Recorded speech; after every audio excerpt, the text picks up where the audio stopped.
Hi, my name is Keith Hammond, and I get to be your child social studies teacher this year.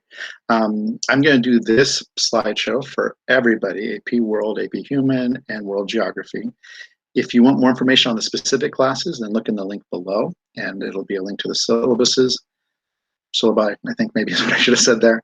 And then I will be going through the slideshow just very quickly. I won't talk about every word. I will also have the slideshow down in the description below if you would like to take a look at that. I got to start with that this is not a normal year. We're, of course, under national, state, county, probably a few other jurisdictions when it comes to mask mandates and stuff like that. We're going to do everything we can with their guidance to keep your kids safe. I really need to say, as both a teacher and as a human on this planet who's sharing with you, if you think your child is sick, if they think they might be sick, please keep them home. I've got everything on Google Classroom, so if they have to stay home, they can still keep up with the work. If it's COVID-related symptoms, then please go get it tested, get them tested just to make sure. I realize that's super inconvenient, but it just is really going to help not only your kid and everybody else on campus, but like people like me. I have a family member who doesn't have an immune system, and so they're really vulnerable. So anything you can do to keep them safe, I would really appreciate, and everybody else would too. When it comes to my background, studied at UOP, University Pacific, studied in Moscow, studying in DC with Georgetown, got my teaching stuff from Point Loma. I'm reigning Teacher of the Year at Olympian. Woohoo! but I've taught at other schools, so I've taught a lot of different kids and helped them the best I could to get on their way, and I can't wait to work with your students more. This is the homework slide, so I really have to differentiate the two levels of classes I've got. So when it comes to my world geography, who are the college prep non-AP courses, I'm really not expecting you to have a lot of homework in my class. So if you have homework, it's because you haven't been using the time in class. I'll definitely give you time in class to work on that. For the college prep non-AP, I can take late work, but I will always tell you to turn in what you've got when you can. And even if it's just a couple points, and then I'll grade it, give it back to you, and then you can go back and add to it if you have time. I've had way too many smart and well-meaning kids just say, oh, I'll turn it in later, and later never comes. Then I have to give them a really bad grade. Well, I don't have to give it to them. They earned a really bad grade. There is a retake procedure in my regular classes, which is in the syllabus. When it comes to my AP classes, that's AP, that's college level, that's college pace, much faster, much more information. So when it comes to homework, I'm expecting no more than a 1-to-1, and as the year gets going, I'm hoping that really is like only a half hour at home, or even less. I am giving you guys less assignments. That's one of the things I learned during the pandemic, is I'm getting more focused assignments that you got to do, but they should be shorter, so less homework. When it comes to late work though and tests, I don't have time for late work or for retakes. When we've done that in the past, the kids get really bogged down in the past, and I'm always moving really fast forward. So I need you guys to always look forward. So if you don't have it done, turn in what you got, get a couple points, and move on. I will be giving you guys lots of assignments, so no one assignment will kill you. You should be really well prepared for the test by the time they come, but there will be many tests, so no one test should kill your grade either. The exception, which I really need to make clear for any of those classes, is that if you have an excused absence, and again, I'll let the attendance clerk make their money to determine whether it's excused or not, then that assignment or that test is going to happen the next time I see them. So especially in a pandemic, but even when we're not, hopefully soon, then I don't want you coming to class sick. I was a soccer player.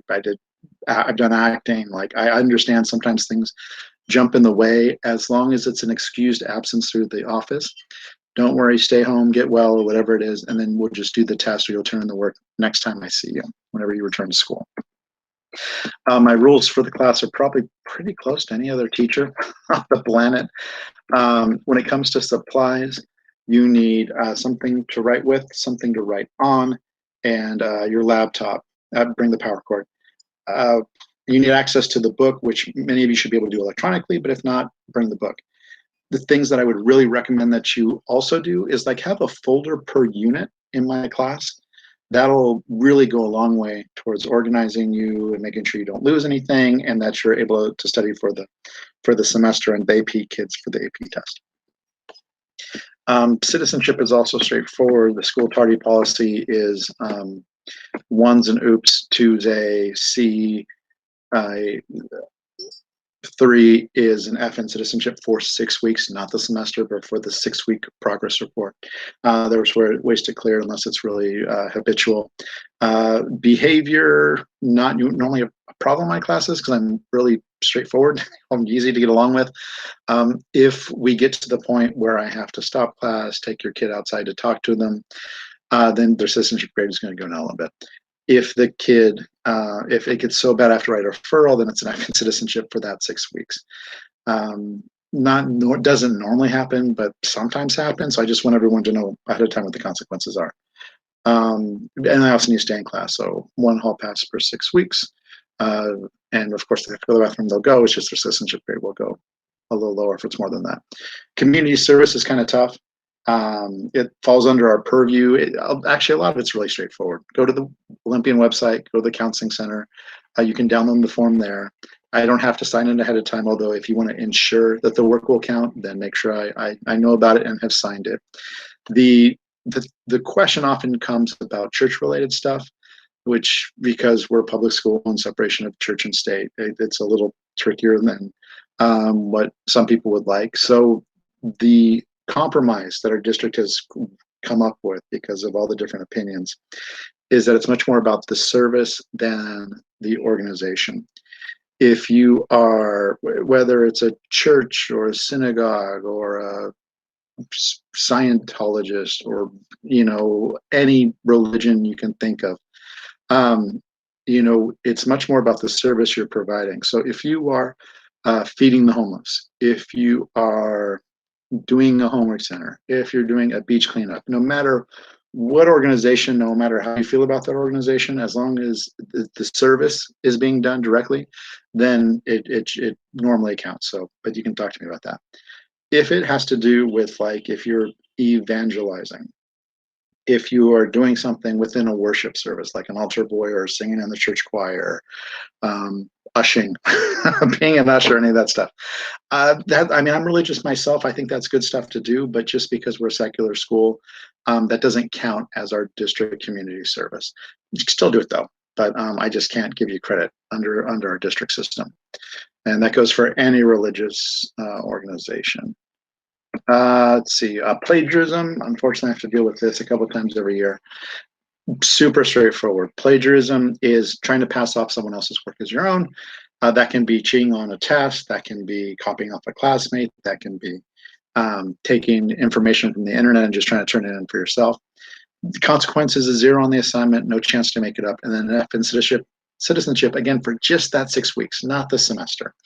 That semester grade is an average of all 3 progress reports. The consequences obviously get worse if it happens multiple times.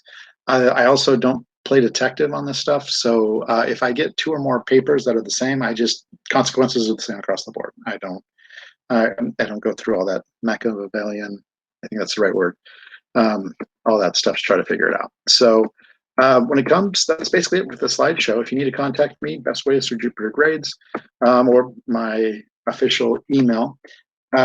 When working with your kids, just let them know a little bit every day. Even AP can be manageable as long as you're working a little bit every day. And things about contacting them, office, health office, all that stuff is there. You can follow along with the grids in Jupiter. You can look at slideshows, what we're doing in class on Google Classroom. But I want to end with the big thing is just let your kids know you're proud of them. Everybody oops sometimes. When they oops, they especially need to know that you love them. And they're teenagers, so they won't tell you, but they're desperate to know that you love them, you care for them, you respect them, and you think they're doing a great job. So that's basically what I've got. If you got any questions, again, you can contact me with that information. And I can't wait to continue to work with your students this year. See you later.